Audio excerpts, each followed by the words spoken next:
Sanibonani, tihlobo tami, welcome and welcome back to my YouTube channel.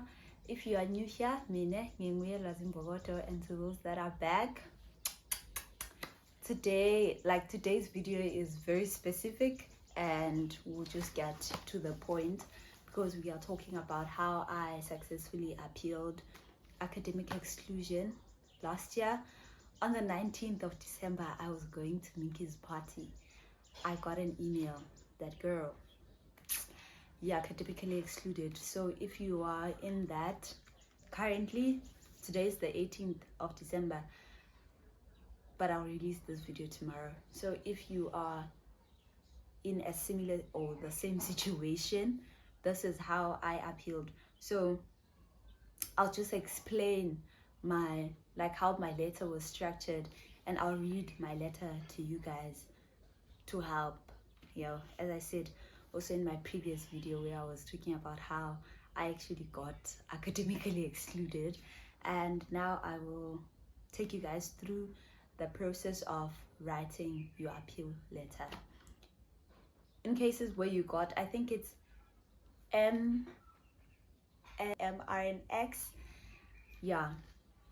this edition. So this is how I wrote my appeal letter, and it was divided into 3 parts, right? The first part of the appeal letter is what led to your academic exclusion, what led to you failing. That's the first part of your letter. So, dear committee, I am Ngiyabonga. Here I am introducing myself. I enrolled Bachelor of Laws, year of study 3 in 2024, which was last year, right? And I do not meet the minimum requirements for the course, because you get excluded if you do not meet the minimum requirements to move to the next year of study. Therefore, I am writing, oh guys, I do not know what's happening with my eyes. Therefore, I am writing the letter to appeal the decision of my exclusion. You are basically asking them to take you back. 2024 was my first time staying off campus, as I was staying at Sanibonani for the past 2 years. It was my first time doing everything for myself, including buying groceries, cooking every 2 days, cleaning and doing my laundry, and balancing my schoolwork. So the first reason which led to me failing was time management, right? So you have to be honest with them. For me, I highly believe in honesty. So I don't know if other people forge things, but with my case, I was honest with them on what happened, right? And doing my laundry and balancing my schoolwork, I struggled with time management for the longest time, which affected the way I would study before I became fully independent, because off campus you become independent fully. On campus, shame, you're still a baby. On campus you are here, and then off campus, things start to change. So I am a slow writer when it comes to making notes, but I have never regarded that as a disability because I grew up using a pen to write, and my pace was never a problem. However, a lot of things changed for me, and my pace of making notes with the amount of time I had to complete became a problem. It did not correspond, and typing was uncomfortable because I was not used to that way of making notes. Handwriting affected the way I would study because I am slow when it comes to writing. I do not need extra time to write an exam, but when I make notes, I am slow when I write. And then, as I said, that time management for me was not the best, so I could not complete all the work. You'll see how it comes with the way I would study. also my study methods and all that type of jazz, on how it all comes together and how it actually affected on how I performed, right? Where was I? Handwriting affected the way I would study because I was slow and it did not correspond with the work I had to complete. Third year is a lot, that year is a lot of work. Third year LLB. So I am used to writing down with a pen. That's why apparently these study smart, study hard, study smart, not hard type of things that people say, this is where it actually comes in. Because I'm used to writing with pen. Even in first year and second year, it was not a problem. But in third year, I could not keep up with writing. Yeah, with everything I had to do and handwriting my notes.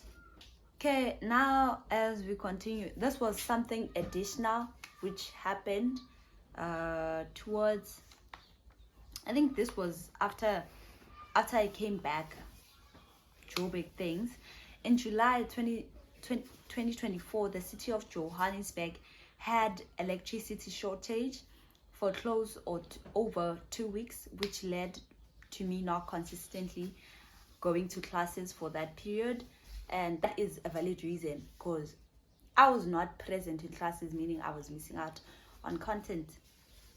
I do not have access to hot water. Be honest, if there's something that happened to you which you think is relevant, put it down. So I do not have access to hot water, electricity, and my meat rot as our refrigerators were not working anymore, which is true. And when that happened, I left Johannesburg. I was not consistently attending classes anymore, meaning I was left behind. I left Johannesburg when all that happened. This led to me going home because I caught a cold. I started getting sick, so I went to Centurion, to my uncle's house, and did not have food anymore.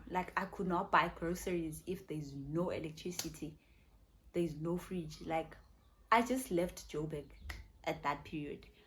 The electricity shortage disturbed my schedule of both studying and attending classes, and I was left behind with my schoolwork in terms of what was being discussed in class and not being able to fully understand concepts. There were gaps in between. Makes sense? I explained what led to me failing, all the things that led to me failing. And then the last part is,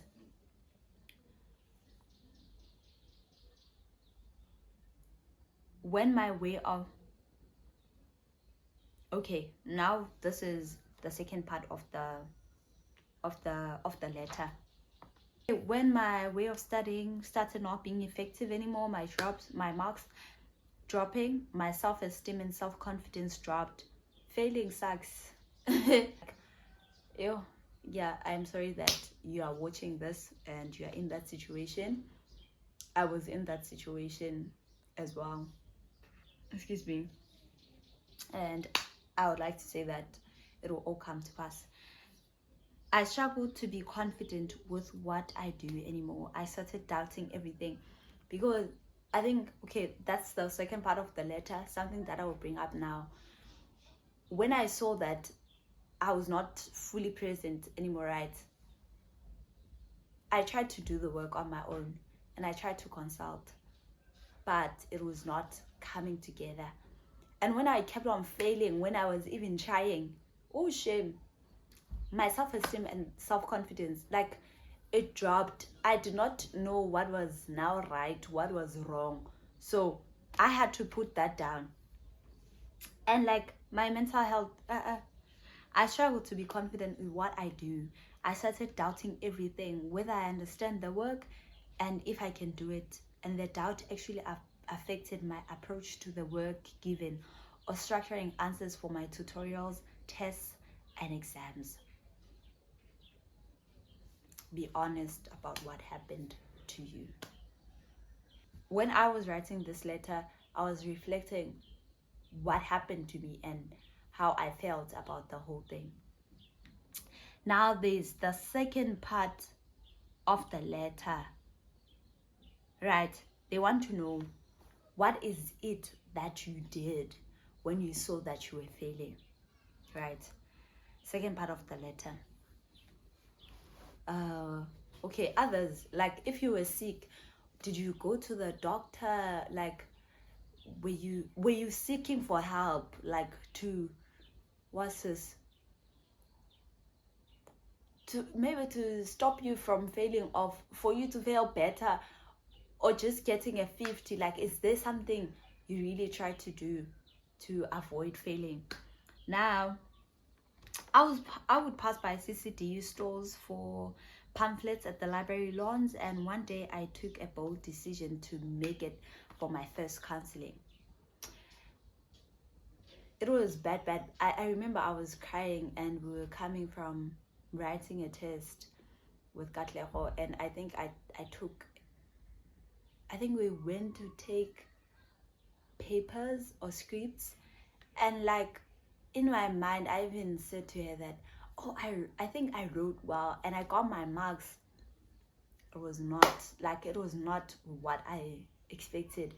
And that's when I was like, what is it that is wrong? Like, I can't understand the work, like what's going on. Yeah, well, and there I would just crash out at any time. So like I was not okay anymore, like, because it's as if failing was now part of me, and I'm like, no, my dear, failing, okay, sharp. And then I took the bold step to go to CCDU. Yeah, I also started going there to seek for help. Like, I was not fine. For a second I thought of dropping out. Yeah, but giving up was not the option. So I do not know I needed much help from a therapist until I was counseled for the first time. I was part of two groups at CCDU, one for academic challenges and the other for self-esteem and self-acceptance, because I think my therapist spoke about how I am now living in grief of the person I used to be, of how I used to perform, instead of maybe being in the present. Like, I'm comparing how I used to perform and the current moment, which was last year. Yeah, well, and instead of maybe trying to improve that, I'm now living in sorrow of what I used to be, as in like I was mourning a person I once was. So when I was cancelled, where I was cancelled to think better of myself and my academics.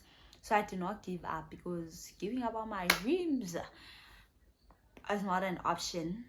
So I bought simplified notes from one of the top students in final year to better study and fill in the gaps I developed during my time of crisis and not being able to make it to class. The things I did to try and mitigate me failing. So I would go to a peer advisor at the old CLM building to get monthly planners and daily planners to help with time management when I saw I was struggling. And I attended a study skills and time management workshop offered by the Road to Success program in August 2024, because the poster at the time told me that working on our study skills means trying to find ways on which I could learn best. So these are the things that I did. I don't know the things that you did, but that's a rough, I think. Yeah, I would go to walk-in consultations with lecturers or book a consultation to discuss my scripts and how I can improve, and attend revision lectures and Q&A sessions to correct where I went wrong. But I still didn't get it right. So I continue to, okay, that's the second part of the letter, right, where I tell them the things that I did to try to mitigate failing.